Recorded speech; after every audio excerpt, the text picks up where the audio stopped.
जैसे कि मेरे पास फ़ोन आया Redmi Note 9 Pro Max customer लेके आया। तो कस्टमर का कहना है इसमें कैमरा नहीं चल रहा है, ना फ्रंट ना बैक, कोई भी कैमरा काम नहीं कर रहा। तो इसमें सीपीयू की प्रॉब्लम है। स्टेप बाय स्टेप रिवॉल्व करेंगे इसको सीपीयू। सबसे पहले हम इसकी ग्लू कटिंग करेंगे। देखो स्क्रैपर को ऐसे घपाना नहीं है नीचे, नहीं तो बोर्ड में स्क्रैचेस वगैरह आ जाएंगे। तो आराम से काटिए बिल्कुल इजी तरीके से, और अपने दिमाग से सेंस कीजिए कि बोर्ड में स्क्रैपर टच तो नहीं हो रहा है। तो आराम से काट लीजिए इसको। देखो मैं कैसे काट रहा हूँ, चारों साइड से काट लीजिए इसको। और हीट 300 के करीब रखिए काटने के टाइम पे। जैसे कि मैं काट चुकी, देखो ग्लू चारों साइड ही काट चुके हैं, क्योंकि कंपोनेंट वगैरह जो अगर नहीं ग्लू काटो तो कंपोनेंट साथ में उठ के आ जाते हैं। तो ग्लू कटिंग करनी है हमें। ग्लू कटिंग करने के बाद ग्लू कट जाती है। देखो ग्लू कट चुकी है जैसे मेरी सब जगह से। अब मैं स्क्रैपर से इसको निकालूंगा। आईसी को, स्क्रैपर को ऐसे जोर से नहीं लगाना है, देख लेना कि आईसी मेल्ट हो जाए अच्छे तरीके से। फिर स्क्रैपर डालेंगे और आईसी को उठा लेंगे, अंदर अंदर चेक करेंगे। देखो ऐसे स्पीकर स्क्रैपर चला गया अंदर, और आईसी को उठा देंगे ऐसे। देखो आ गई बाहर। जैसे कि आईसी बाहर आ गई है, थोड़ा वेट करके और रोजिन लेंगे। और रोजिन से इसको पूरे से, इसको ऊपर वाले जो बॉल हैं जो छोटे कर लेंगे, क्योंकि जो अपने रांगे से साफ कर लेंगे। देखिए जैसे मैं कर रहा हूँ, सारे बॉल छोटे छोटे कर लीजिए। अब छोटे छोटे बॉल करने के बाद अब डी सोल्डरिंग वायर लेंगे। डी सोल्डरिंग वायर अच्छा वाला यूज़ कीजिए। और डी सोल्डरिंग वायर से अगर बोर्ड में ज़्यादा रगड़ना नहीं है, आराम से कीजिए बिल्कुल इजी तरीके से। चारों साइड से कर लेना है डी सोल्डरिंग वायर से, जैसे मैं कर रहा हूँ डी सोल्डरिंग वायर से। देखिए अब, और साथ में अगल के बाजू के कंपोनेंट वगैरह डिस्टर्ब ना हो, बहुत इजी अच्छे से कीजिए। जैसे कर रहा हूँ मैं, आराम आराम से कीजिए। जैसे कि देखो अभी स्क्रैपर से वो डी सोल्डरिंग वायर से कर रहे हैं, ग्लू साफ कर रहे हैं पिपड़ी। जैसे देखो कितने अच्छे से साफ हो गया, पेट्रोल से थिनर से क्लीन कर लेंगे, अच्छे से वॉश कर लेंगे। वॉश करने के बाद देखिए अच्छे तरीके से वॉश कर लूँगा मैं फ़ोन। वॉश कर लेंगे, उसके बाद अपना साइड में जो ग्लू बचा था जो, और ग्लू क्लीन करेंगे, कटिंग कर लेंगे जो ग्लू बचा था एक्स्ट्रा, क्योंकि आईसी हम बैठाएंगे। अगर ग्लू क्लीन नहीं करेंगे तो आईसी अच्छे से बैठेगी नहीं। तो ध्यान से स्टेप बाय स्टेप बिल्कुल वीडियो देखते रहें और करते रहें।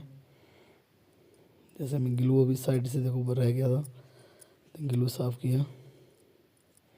और ग्लू क्लीन करते वक्त आप बहुत ध्यान रखें कोई कंपोनेंट वगैरह मिस वगैरह ना हो। अगर कंपोनेंट कोई मिस हुआ तो फ़ोन में अलग प्रॉब्लम आ जाएगी। एक चीज़ जिस लाइन का कंपोनेंट होगा उसमें प्रॉब्लम आ जाती है। जैसे मैं ग्लू क्लीन कर रहा हूँ, देख रहे हो आप। जैसे ग्लू क्लीन चारों साइड से कर लेंगे पूरे बोर्ड का। देखो ब्लैक पेस्टेड आईसी में क्लीनिंग बहुत ज़रूरी है। जैसे आप क्लीन करोगे तो उतना अच्छे से ही काम होगा आपका। जैसे देखिए मैं क्लीनिंग कर रहा हूँ। क्लीनिंग बहुत ज़रूरी है ब्लैक पेस्टेड आईसी में।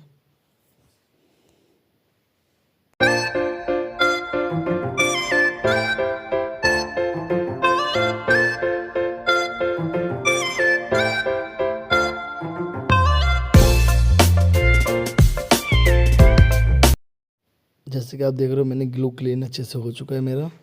तो अब मैं एक बार और साफ़ कर लूँगा, और साफ़ करने के बाद एक बार और फाइनल टाइम अच्छे से क्लीन कर लूँगा। फाइनल है जी, क्योंकि देखो आईसी अच्छे से क्लीन नहीं होगा तो आईसी बैठेगी नहीं आपकी, क्योंकि पेस्टेड आईसी थी जी। तो अभी मैं क्या करूँगा, अभी एक बार और डिसोल्डरिंग वायर है जो उसका यूज़ करूँगा।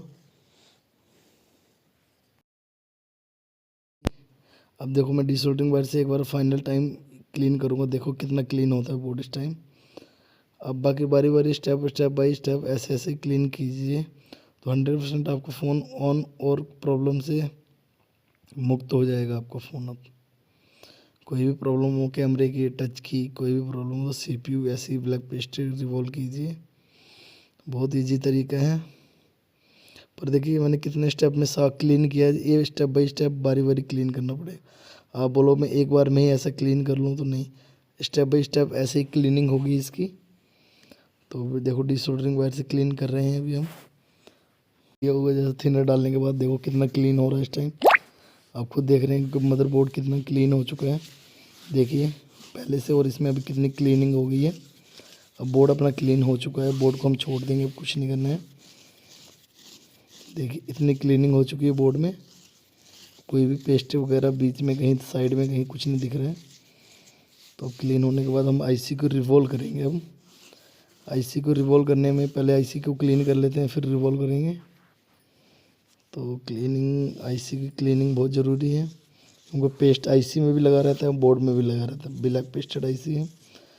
अब एसएमडी लेंगे और स्क्रैपर लेंगे हम।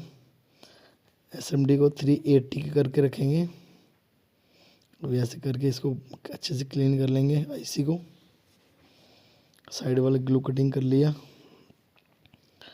अब आईसी ऐसे रुक जाएगी, पीसीबी स्टैंड है ये, तो हम ऐसे क्लीन कर लेंगे इस आईसी को आराम से। आप पीसीबी स्टैंड आईसी होल्डर आता है तो आईसी होल्डर लेके रखें।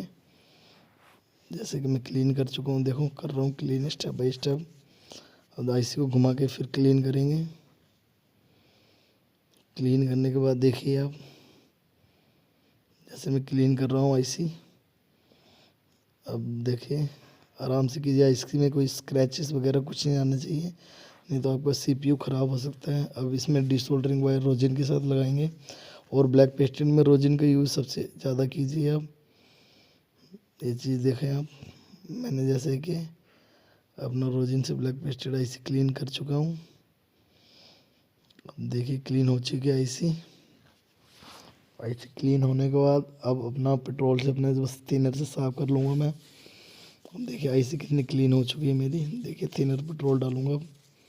देखिए कोई भी पेस्ट वगैरह किसी आईसी में कुछ नहीं लगा हुआ है। देखिए पूरा आईसी क्लीन हो चुकी है, इतनी क्लीन करनी पड़ेगी आपको। अब आईसी रिवॉल्विंग करेंगे हम। रिवॉल्व करने के लिए 350 हीट रखें, और आइस मेन चीज़ ध्यान रखें, जो पिपड़ी होती है पिपड़ी को बिल्कुल सुखा लें। आईसी के नंबर से स्टेंसिल मैच कर लें पहले, जो आपका CPU है कोई आईसी हो उससे मैच करके फिर स्टेंसिल लें आप। देखिए स्टेंसिल मैं ऐसे मैच कर लूँगा, देखो स्टेंसिल मेरी एक बार में मैच हो चुकी है। तो आप पिपड़ी बिल्कुल सुखा लें कपड़े में, फिर पिपड़ी का यूज करें, हाथ से करें या फिर कोई टूल्स वगैरह आते हैं पिपड़ी वाले वो यूज करें, कुछ भी यूज करें। मैं हाथ से लगाता हूँ पिपड़ी। और क्लीनिंग का बहुत ध्यान रखें। ब्लैक पेस्टेड या कोई भी आईसी का काम रखना मोस्ट इम्पोर्टेंट है क्लीनिंग। आपके हाथ में पिपड़ी वगैरह कुछ यूज लगा हुआ नहीं होना चाहिए, क्योंकि कई बार हाथ से पिपड़ी लगाते हो और हाथ से यूज करते हो आप, तो क्या होता है कि पिपड़ी अपने हाथ में आपके लग जाती है, तो मदरबोर्ड में लगाने के बाद पूरे मदरबोर्ड में पिपड़ी फैल जाती है और आईसीयू के नीचे चली जाती है पिपड़ी। इसलिए बहुत इंपॉर्टेंट, अगर हाथ से लगा रहे हैं तो बहुत चीज़ का ध्यान रखें इस चीज़ का। जैसे मैं लगा लिया हूँ, अब मैं हीट मारूँगा, देखिए कैसे रिवॉल्विंग होगी। तो स्टेप बाय स्टेप रिवॉल्विंग करते जाइए आप। देखो जैसे मैं हीट कर रहा हूँ, देखो एक साइड से रिवॉल्व होती जाएगी आईसी मेरी। देखो एक एक साइड से रिवॉल्व हो चुकी है। देखो कितने इजी तरीके से रिवॉल्व हो चुकी है जी आईसी। आईसी रिवॉल्व होने के बाद ग्लू कटिंग करनी पड़ेगी अभी हमें, क्योंकि देखो कई बार क्या होता है आईसी माइनर छोटी आईसी होती हैं तो इतना जजमेंट नहीं ले पाते हैं कि पूरी तरीके से रिवॉल्विंग हुई है या नहीं हुई है। और कई बार क्या होता है अपन आईसी रिवॉल्व करने के बाद ना, हमें कभी कैमरे का इशू आ जाता है, कभी कुछ इशू आ जाता है, कभी माइक नहीं चलता है, रिंगर नहीं चलता है, सिम नहीं डिटेक्ट होती है। तो कई बार क्या होता है कोई बॉल छोटी रह जाती है, तो हम उसके लिए कटिंग करनी पड़ती है। तो हम इसको कटिंग कर लेंगे, 11 नंबर ब्लेड से कर लो या कोई भी टूल से कटिंग कर लेंगे। आईसी को कटिंग करना बहुत ज़रूरी है। जो लोग बोलते हैं हम बिना कटिंग के लगाएं, तो अच्छी बात है आप लगा लेते हो, पर नहीं, हम बिना कटिंग के नहीं लगाते हैं। कई बार क्या होता है कि कोई बॉल टच ना हो बोर्ड में, तो इसीलिए कटिंग करना बहुत ज़रूरी है। देखिए जैसे मैंने ऐसे कटिंग कर चुका हूँ। कटिंग करने के बाद देखिए मैं एक बार और पेस्ट लगा के इसको एक बार फाइनल बार टाइम रिवॉल्व करके आपको दिखाता हूँ। जैसे मैंने लगा ली, अब क्या हुआ, कोई सारी वॉल्यूम बराबर हो जाती हैं। जैसे कि मैंने रिवॉल्व करूँगा, एक बार हीट और मारूँगा। देखो रिवॉल्विंग बहुत ज़रूरी है, एक जैसे बॉल बनना सब लोग पता है, एक बार में कर लेते हैं, कोई दिक्कत नहीं। पर आप कटिंग ज़रूर कीजिए, क्योंकि कटिंग में कोई प्रॉब्लम नहीं आती है। और हमेशा आईसी कोई भी हो, बड़ी या छोटी, आईसी रिवॉल्व करके ही लगाएं। लोग बिना रिवॉल्व करके लगा लेते हैं, अच्छी बात है आप लगाते हो, पर कई बार क्या होता है एक आधी बॉल नहीं हो पाती है, तो रिवॉल्व करके ही आईसी लगाएं। देखो रिवॉल्व हो चुकी है। अब मैं स्टेंसिल उठा के आपको दिखाता हूँ। रिवॉल्विंग के बाद आईसी आराम से जब ठंडा हो जाए बोर्ड, फिर ही उठाएं। जैसे ठंडा हो चुका है, देखो मेरी आईसी जी रिवॉल्व हो चुकी है। आईसी रिवॉल्विंग होने के बाद देखिए बोर्ड में कैसे फिक्स करना है। चलो मैं आपको दिखाता हूँ बोर्ड में फिक्स कैसे करें आईसी को। बोर्ड को अच्छे से तरीके से क्लीन आईसी लगाने किस तरीके से मैं वो दिखा रहा हूँ आपको। अब इस टाइम बहुत अच्छे से ध्यान दीजिए, कैसे कितना पेस्ट लगाना, फ्लैक्स लगाना है, कितना क्या करना है, बहुत ध्यान रखिए। देखो मेरा बोर्ड पूरा क्लीन है, आईसी भी क्लीन है। तो सबसे पहले फ्लैक्स ले लेंगे, अच्छे से अच्छा वाला फ्लैक्स यूज कीजिए आप। मैं मैकेनिक का यूज कर रहा हूँ और एम टच का यूज कर रहा हूँ, आप देखिए कौन सा यूज करना चाहते हो। तो देखिए जैसे मैंने अभी एक बार और कपड़े से क्लीन कर लूँगा। यहाँ पे डस्ट वगैरह बिल्कुल नहीं होनी चाहिए, ये चीज़ ध्यान रखें। देखो सेंटर में ही देखो, जैसे मैंने फ्लैक्स लगा लिया हुआ है, ऐसे लगाने के बाद मैं आईसी ऊपर उसको नोज कट पॉइंट ध्यान कीजिए कि आपका आईसी का डॉट किस साइड है, वो डॉट बहुत इंपॉर्टेंट है। चलो आगे चल के मैं बताता हूँ कैसे फिक्स करना है। जैसे मैंने आईसी अपनी रख दी हुई है। आईसी रखने के बाद मैं आपको देखिए, अभी जो येलो रंग के डॉट हैं वो पहले वो देखिए, तीनों साइड से आने चाहिए। देखो इधर से भी आ गया और सामने से भी, और येलो रंग के डॉट हैं जो, उनका ध्यान रखें।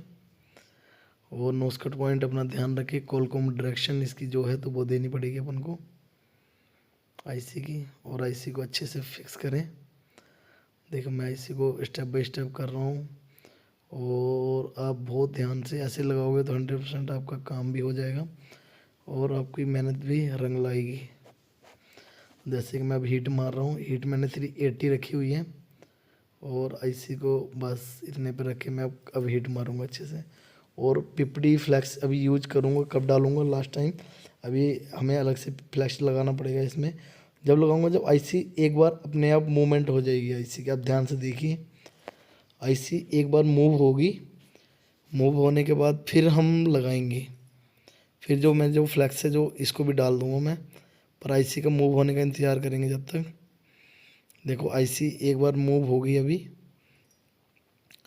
आईसी अपने आप अपने उस पर लोकेशन पे आ जाएगी। देखिए कि आईसी थोड़ा इंतज़ार कीजिए।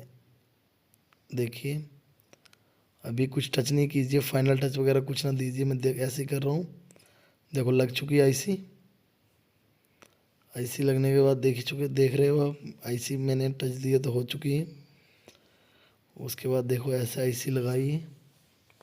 अब बोर्ड को ठंडा होने का इंतज़ार कीजिए, और मैं आपको अपना मोबाइल में प्रॉब्लम सॉल्व हो चुकी है जी। और आप देखिए कैमरा कैसे काम करेगा।